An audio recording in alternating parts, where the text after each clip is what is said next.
हरे कृष्णा। तो अभी हम भगवद गीता के 10वें अध्याय के अंतर्गत श्लोक संख्या 2 पर विचार करेंगे। न मे विदुः सुरगणा प्रभवं न महर्षयः अहमादिर्हि देवानां महर्षीणां च सर्वशः। तो यहाँ पर भगवान कह रहे हैं न मे विदुः सुरगणा, कि मुझे देवता लोग नहीं जानते हैं।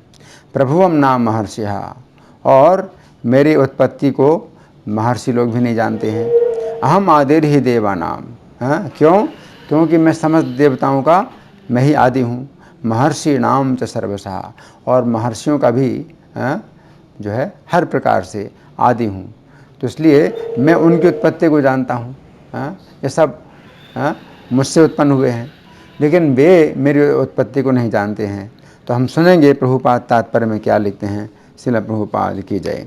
जैसा कि ब्रह्म संहिता में कहा गया है, भगवान श्री कृष्ण ही परमेश्वर हैं, उनसे बढ़कर कोई नहीं है। वे समस्त कारणों के कारण हैं। यहाँ पर भगवान स्वयं कहते हैं कि वे समस्त देवताओं तथा ऋषियों के कारण हैं। देवता तथा महर्षि तक श्री कृष्ण को नहीं समझ पाते। जब वे उनके नाम या उनके व्यक्तित्व को नहीं समझ पाते, तो इस क्षुद्र लोक के तथाकथित विद्वानों के विषय में क्या कहा जा सकता है। कोई नहीं जानता कि परमेश्वर क्यों मनुष्य रूप में इस पृथ्वी पर आते हैं और ऐसे विस्मयजनक असामान्य कार्यकलाप करते हैं। तब तो यह समझ लेना चाहिए कि श्री कृष्ण को जानने के लिए विद्वत्ता आवश्यक नहीं है। बड़े बड़े देवताओं तथा ऋषियों ने मानसिक चिंतन द्वारा श्री कृष्ण को जानने का प्रयास किया, किंतु जान नहीं पाए।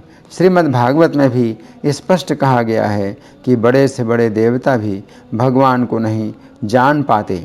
जहाँ तक उनकी अपूर्ण इंद्रियाँ पहुँच पाती हैं, वहीं तक वे सोच पाते हैं और निर्विशेषवाद के ऐसे विपरीत निष्कर्ष को प्राप्त होते हैं जो प्रकृति के तीनों गुणों द्वारा व्यक्त नहीं होता, या कि वे मना चिंतन द्वारा कुछ कल्पना करते हैं। किंतु इस तरह के मूर्खतापूर्ण चिंतन से श्री कृष्ण को नहीं समझा जा सकता।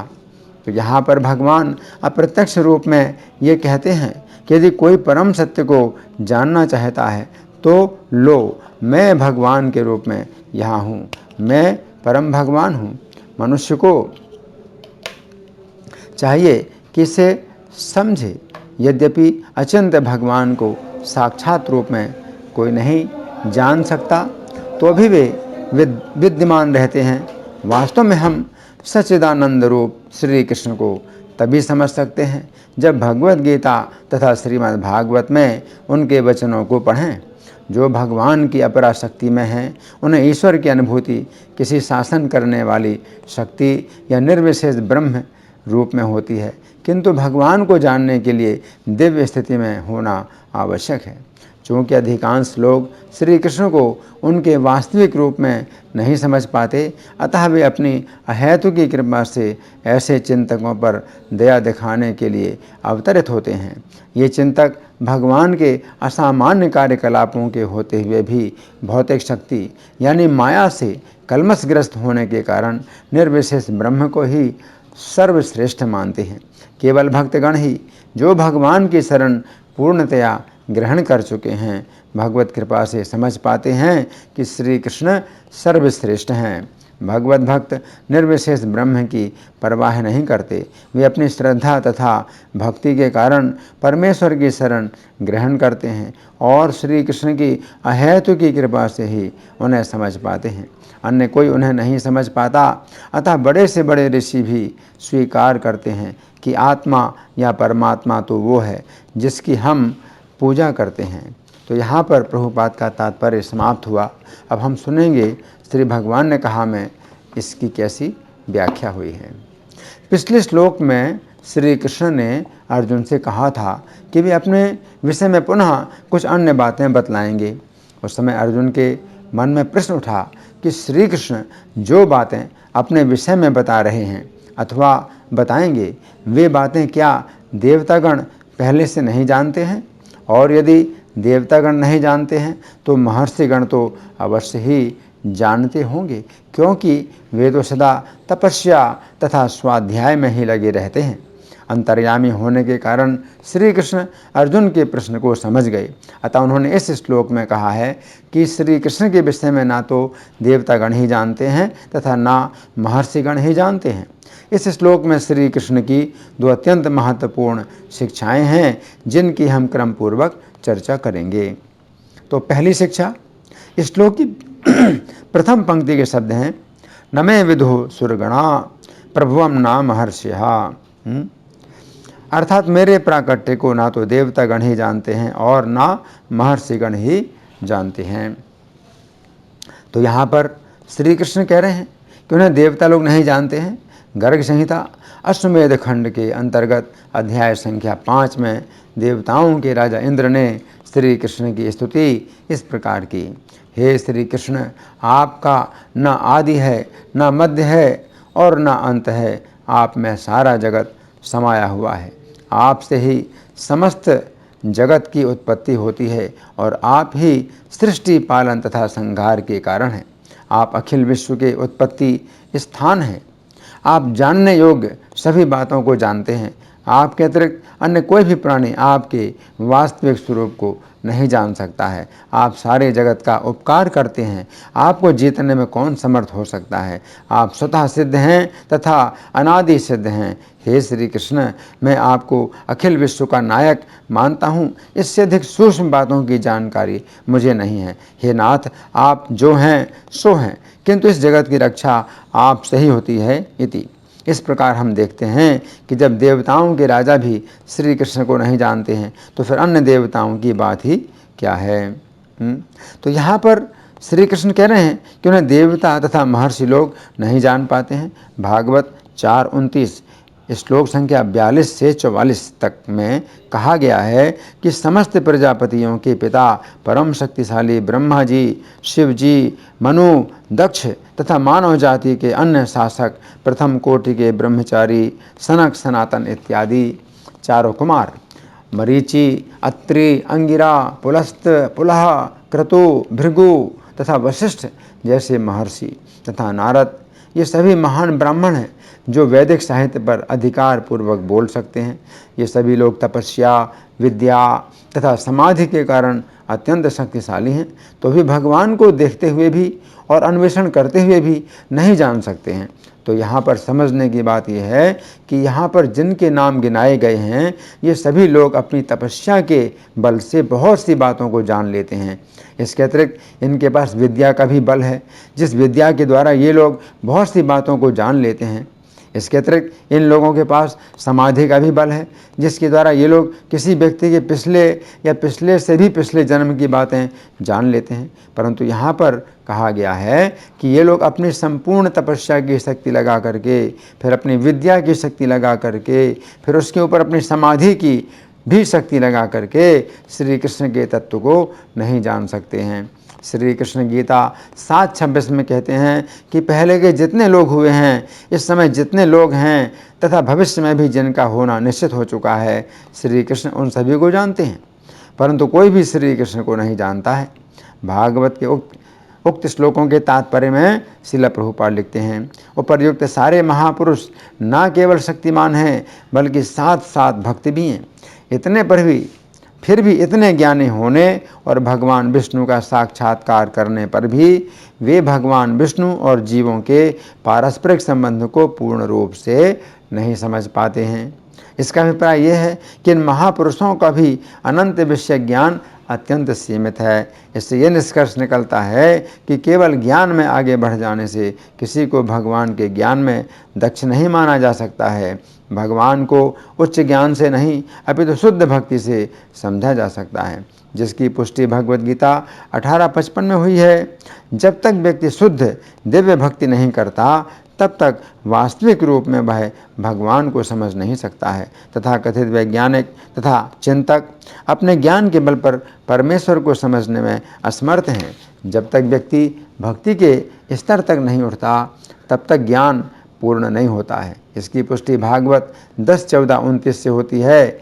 ज्ञानी लोग हजारों वर्षों तक परमेश्वर के विषय में चिंतन करते रहते हैं, किंतु जब तक भगवान की कृपा नहीं होती तब तक उनकी महिमा समझ में नहीं आती।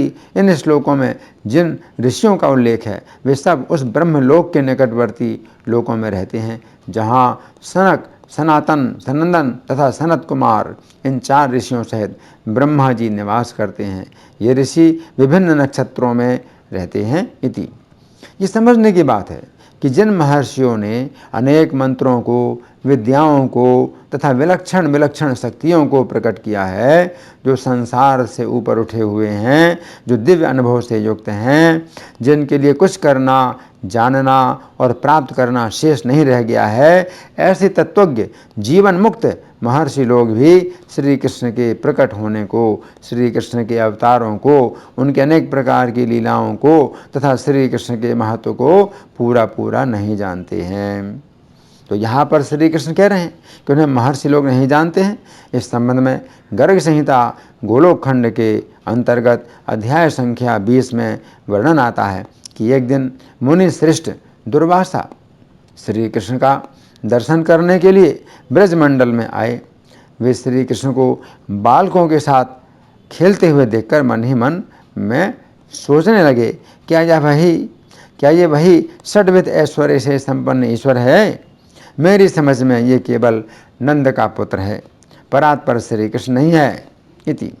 उस समय श्री कृष्ण खेलते हुए मुनि के सम्मुख आ गए और दुर्वासा मुनि श्री कृष्ण की श्वास से खींचकर उनके मुख में समा गए। वहाँ उन्होंने एक विशाल लोक देखा। वहाँ वे जंगलों में भटक रहे थे कि एक अजगर ने उन्हें निगल लिया।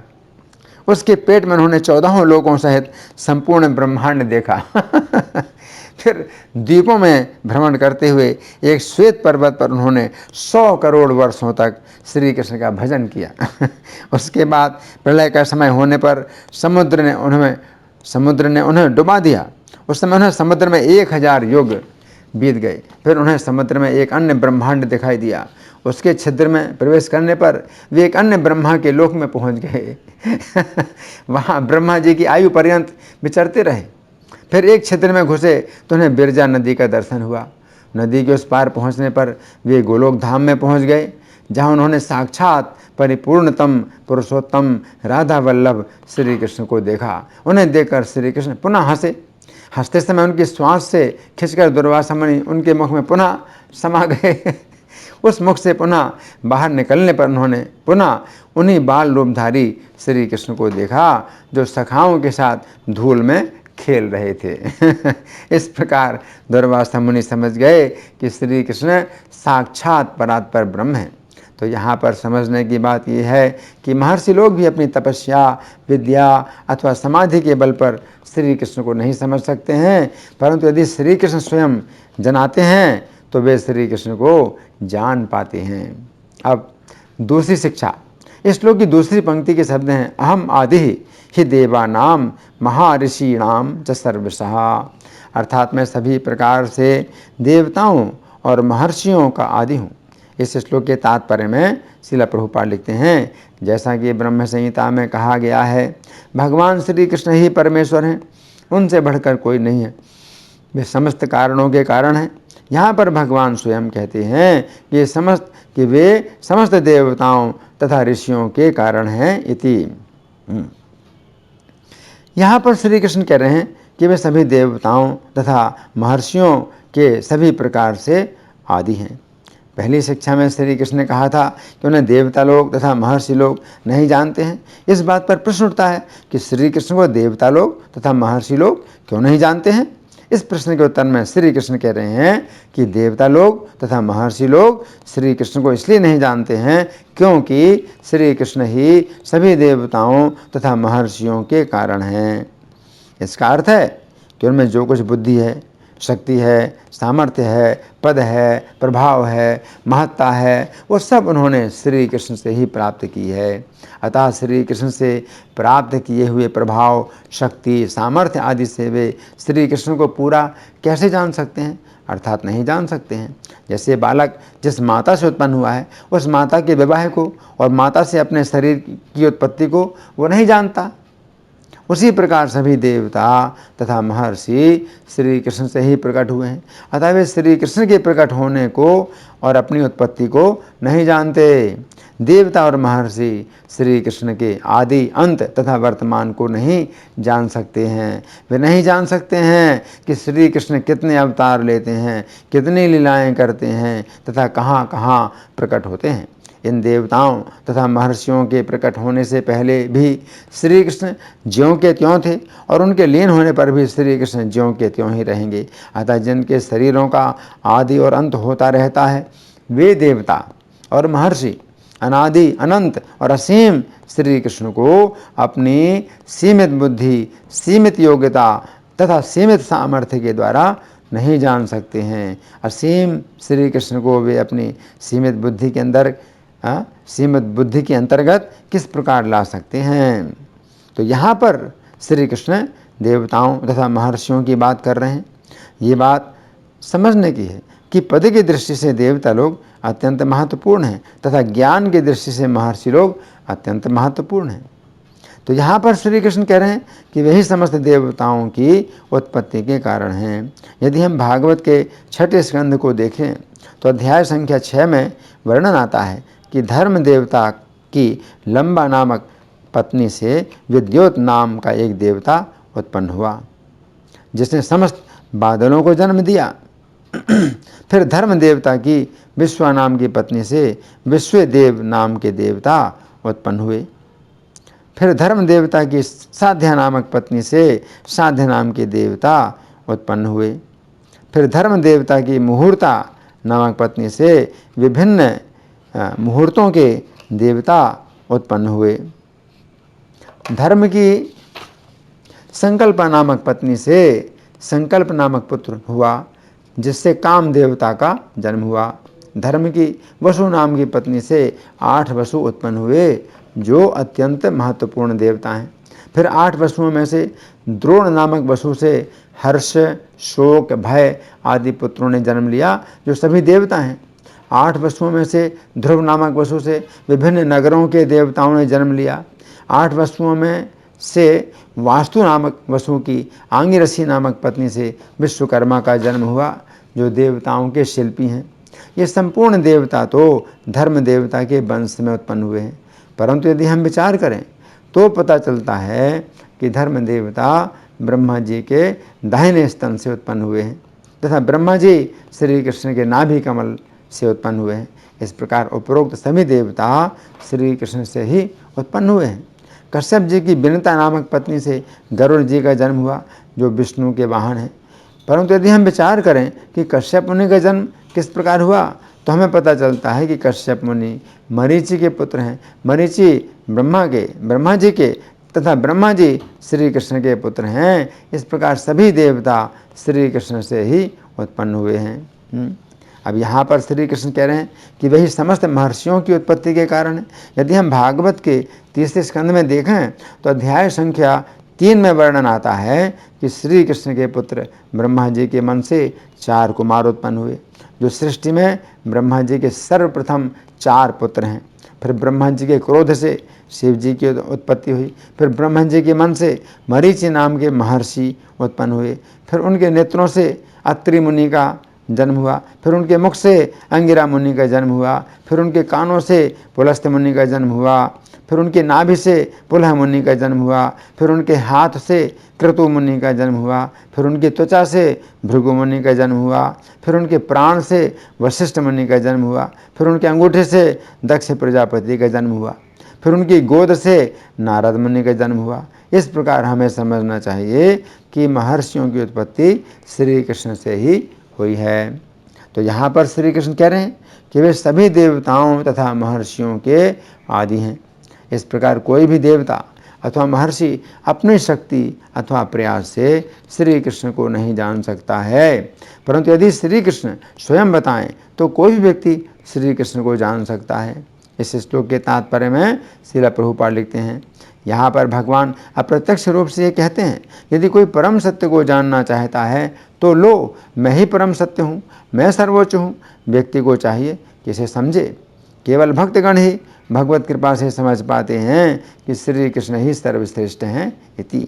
इस श्लोक के बंगाली पद्यानुवाद में श्रील प्रभुपाद लिखते हैं, अमार प्रभाव यही केह ही जाने, सूर्यगण ऋषिगण कत जने जने, सकलेर आदि आमी देव ऋषि यत, भाविया चिंतिया तारा की बुझी वे कत। यहाँ पर श्री कृष्ण अर्जुन से कह रहे हैं, अमार प्रभाव यही केह नहीं जाने, अर्थात हे अर्जुन, मेरे प्रभाव को कोई भी देवता अथवा महर्षि नहीं जानता है, परंतु मेरा भक्त मुझे तत्व से जान पाता है, अतः तुम मेरे भक्त बनो। तो यहाँ पर भगवान ये बात जो बता रहे हैं कि कितना बड़ा रहस्य है। वो कहते हैं कि जितने देवता हैं, जितने महर्षि, इनकी कितनी शक्तियाँ हैं, अपार शक्तियाँ हैं, क्योंकि सृष्टि का जो है ये पालन कार्य कर रहे हैं देवता लोग, और महर्षि लोग हैं वो समस्त वेदों का और वेद मंत्रों का जो है ज्ञान रखते हैं, लेकिन श्री कृष्ण को नहीं जान सकते हैं। केवल भक्ति के द्वारा ही कोई व्यक्ति श्री कृष्ण को जान पाता है। धन्यवाद। हरे कृष्णा।